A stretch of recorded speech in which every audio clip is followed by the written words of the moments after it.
Umetembea tembea, mwisho wa siku kaibuka kwa Waha.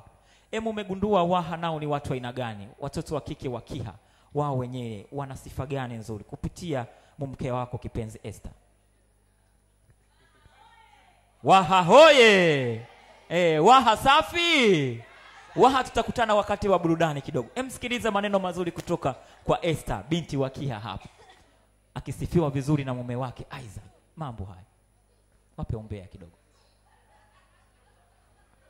Bwana Yesu asifiwe. Amen.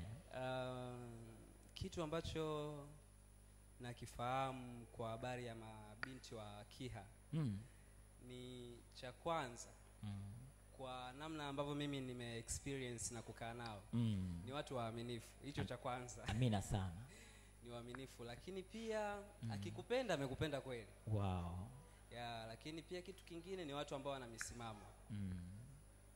Hicho ndio kitu ambacho nakifahamu kwa upande wao.